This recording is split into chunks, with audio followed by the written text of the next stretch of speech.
안녕하십니까. 맥체인 성경 읽기 신명기 20장, 시편 107편, 이사야 47장, 요한계시록 17장, 첫 번째 신명기 20장 거룩한 전쟁의 원칙. 본문 이해에 도움이 되는 배경과 맥락을 소개합니다. 신명기 20장은 이스라엘이 약속의 땅을 정복하며 맞이할 전쟁에 대해 하나님 중심의 거룩한 전쟁 방법과 병력 조직의 원칙을 제시합니다. 내가 나가서 적군과 싸우려 할 때 너보다 많음을 볼지라도 그들을 두려워하지 말라는 선언은 전쟁의 승패가 병력이나 무기에 있지 않고 여호와의 임재와 능력에 달려 있음을 강조합니다. 제사장은 전쟁 전 백성에게 격려하며 특정 상황에 해당하는 자들, 즉 새 집을 지은 자, 포도원을 만든 자, 약혼한 자, 두려워하는 자는 면제받습니다. 이는 군사의 수보다 마음의 자세와 하나님의 계획이 중요함을 말합니다. 또한 전투 대상이 되는 이방 성읍과 가나안 주민에 대한 차별적 규정은 심판과 긍휼의 경계를 정의하며 내 하나님 여호와께서 내게 명하신 대로 하라는 구절은 가나안의 우상 문화와 절단된 영적 공동체를 지키기 위함입니다.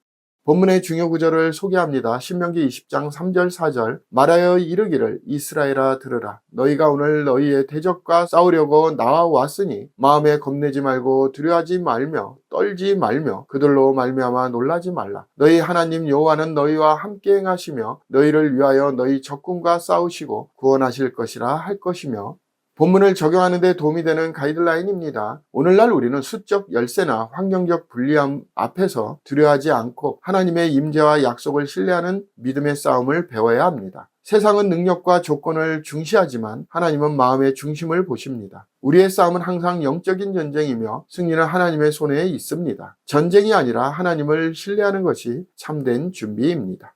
두 번째 시편 107편 여호와께 감사하라 그 인자하심이 영원함이라. 본문 이해에 도움이 되는 배경과 맥락을 소개합니다. 시편 107편은 하나님의 구속과 인자하심을 감사하며 네 부류의 사람들의 구원 이야기를 회상하는 감사 시편입니다. 여호와께서 동서남북 각 지방에서부터 모으셨도다 라는 구절은 포로된 백성이 회복되어 돌아오는 장면을 상징하며 네 부류, 광야에서 방황하던 자, 어리석음으로 고통당하는 자, 사망의 그늘에 앉은 자, 바다에 빠진 자의 공통점은 그들이 근심 중에 여호와께 부르짖음에 있고 그때 하나님이 그들의 고통에서 건지시고 구원하셨다는 것입니다. 그가 광야를 변하여 못이 되게 하시며 와 같은 표현은 하나님의 구속은 단지 구출이 아닌 회복과 풍성한 공급으로 이어진다는 점을 강조합니다. 이 시편은 고난에서 구원하신 하나님께 찬양으로 응답할 것을 요청하는 예배적 고백입니다. 본문의 중요 구절을 소개합니다. 시편 107편 6절 7절 이에 그들이 근심 중에 여호와께 부르짖음에 그들의 고통에서 건지시고 또 바른 길로 인도하사 거주할 성읍에 이르게 하셨도다.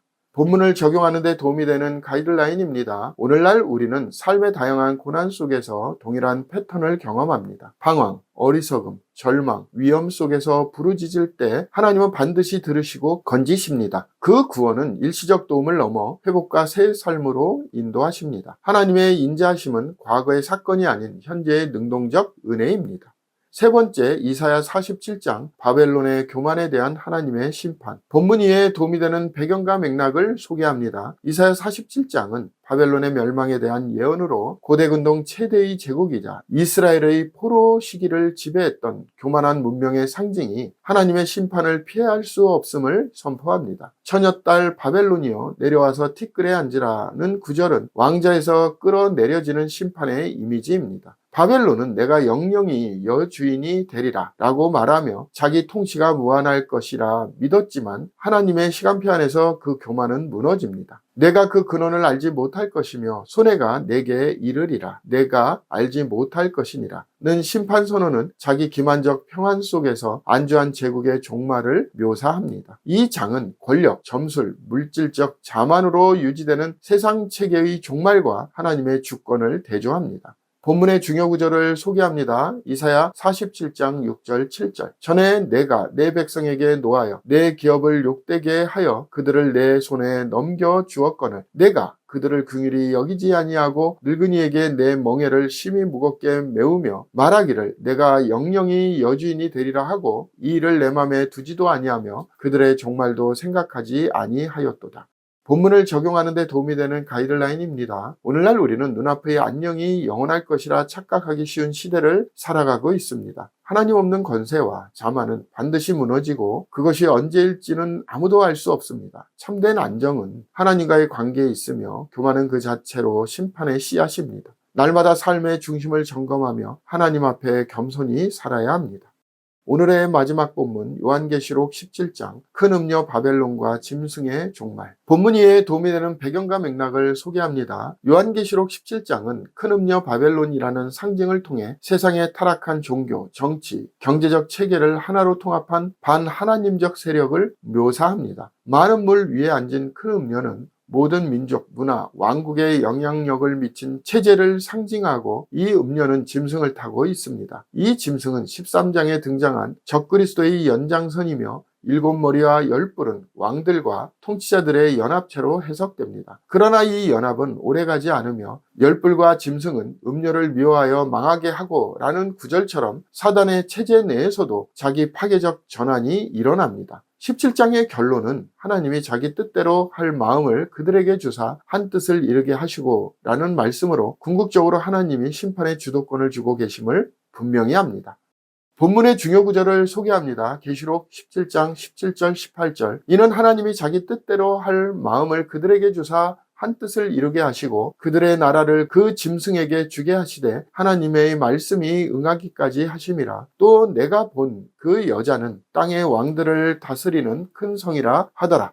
본문을 적용하는 데 도움이 되는 가이드라인입니다. 오늘날 우리는 세상의 문화, 정치, 종교 체계가 점점 통합되고 하나님을 대적하는 방향으로 나아가는 현실 속에서 깨어 있어야 합니다. 겉보기에는 화려하고 강력해 보여도 하나님 없는 권세는 반드시 자기 아래서 무너집니다. 세상의 시스템을 신뢰하지 말고 하나님 나라의 영원한 가치에 충성해야 합니다. 하나님은 지금도 역사를 주관하고 계시며 심판의 날은 반드시 옵니다. 감사합니다.